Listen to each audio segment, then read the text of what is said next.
Allergic rhinitis यानी नाक की एलर्जी में सबसे जो इसकी अमूमी अलामात हैं, उनमें नाक का बहना, उसके अलावा छींके आना, मुसलसल नज़ला ज़ुकाम रहना, बुखार होना, सर दर्द या थकावट होना और इस तरह की दीगर अलामात शामिल हैं। इसको अगर मैं एक जनरलाइज्ड टर्म में बताना चाहूँ तो इसको हम फ्लू लाइक सिम्पटम्स कहते हैं। अब इसकी ट्रीटमेंट के लिए सबसे पहले हमें इसकी वजह पता होनी चाहिए और उस वजह के मुताबिक हम इन चीज़ों का तदारुक करके इससे बच सकते हैं और फिर अगर आप बच गए हैं तो आप इस मसले का शिकार ही नहीं होंगे, और अगर आप इस मसले का शिकार हो गए हैं तो फिर हम ऐसे ट्रीटमेंट ऑप्शंस के बारे में डिस्कस करेंगे जो इसमें इस्तेमाल किए जा सकते हैं।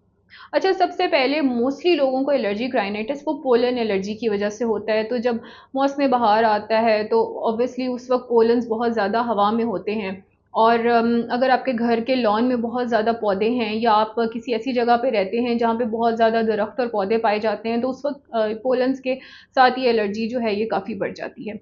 उसके अलावा ऐसे लोग जो सिगरेट स्मोकिंग करते हैं या वेप करते हैं, शीशा या हुक्के का इस्तेमाल करते हैं, उन लोगों में भी ये एलर्जी काफ़ी ज़्यादा पाई जाती है। जो लोग एसिड रिफ्लक्स या तेज़ाबियत का शिकार रहते हैं, उनमें भी एलर्जीज़ की शरह आम लोगों से काफ़ी ज़्यादा पाई जाती है। इसके अलावा अगर आप किसी ऐसी जगह पे रहते हैं जो फैक्ट्री एरिया है या जहाँ पे धूल मिट्टी बहुत ज़्यादा है, किसी रोड पे आप रहते हैं जहाँ से ट्रैफ़िक का गुज़र बहुत ज़्यादा होता है, तो डस्ट भी एक मेजर इम्पॉर्टेंट फैक्टर है जो एलर्जी कॉज़ करता है। ऐसे लोग जिनको एलर्जीज़ होती हैं, इन्हें अक्सर हम ये मशवरा देते हैं कि अपने कमरों में कारपेट्स का इस्तेमाल ना करें, क्योंकि कारपेट्स में डस्ट जमा होती रहती है और वो ये पेशेंट्स को जो है ट्रिगर करती है उनकी एलर्जीज़ को।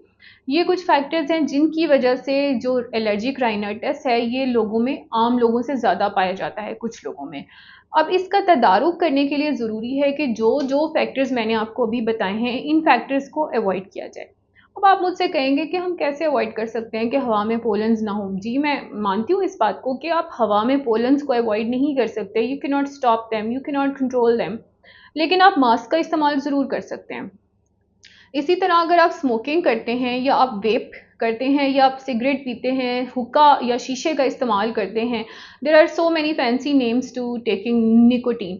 तो इन एनी वे या किसी भी सूरत में आप इसको ले रहे हैं तो कोशिश करें कि उसको छोड़ दें।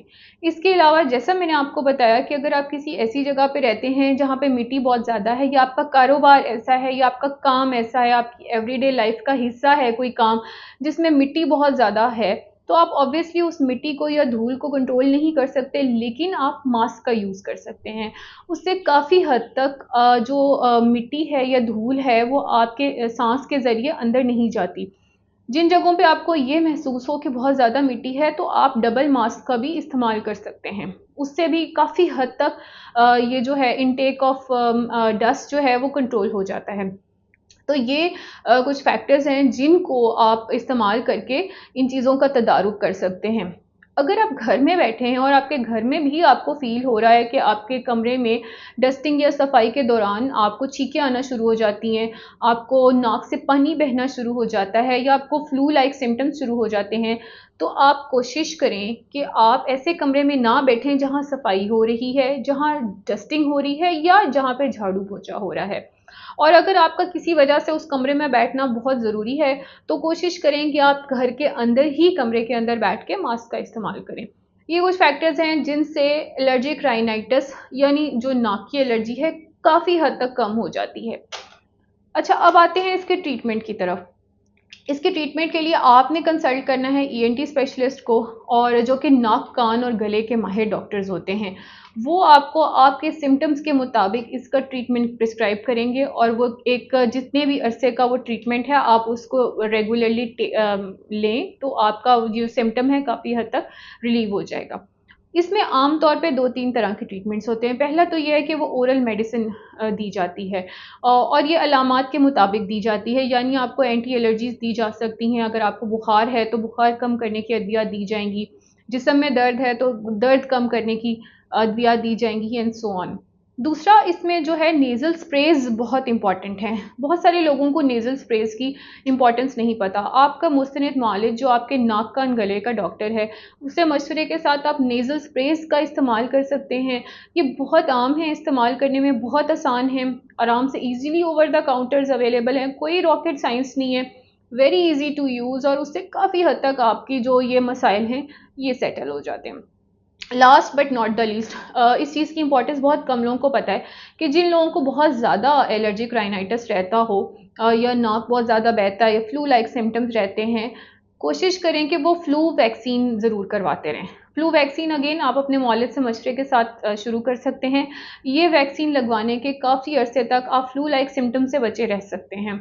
तो ये कुछ ऑप्शंस हैं जो आप एलर्जिक राइनाइटिस जिन लोगों को ज़्यादा रहता है, मामूल से ज़्यादा रहता है, उन वजूहात का तदारक करके और इन ट्रीटमेंट ऑप्शंस को अपने मुआलिज से कंसल्ट करने के बाद इस्तेमाल करके बहुत बेहतर हो सकते हैं और उनके सिम्टम्स रिलीव हो जाते हैं। Thank you very much.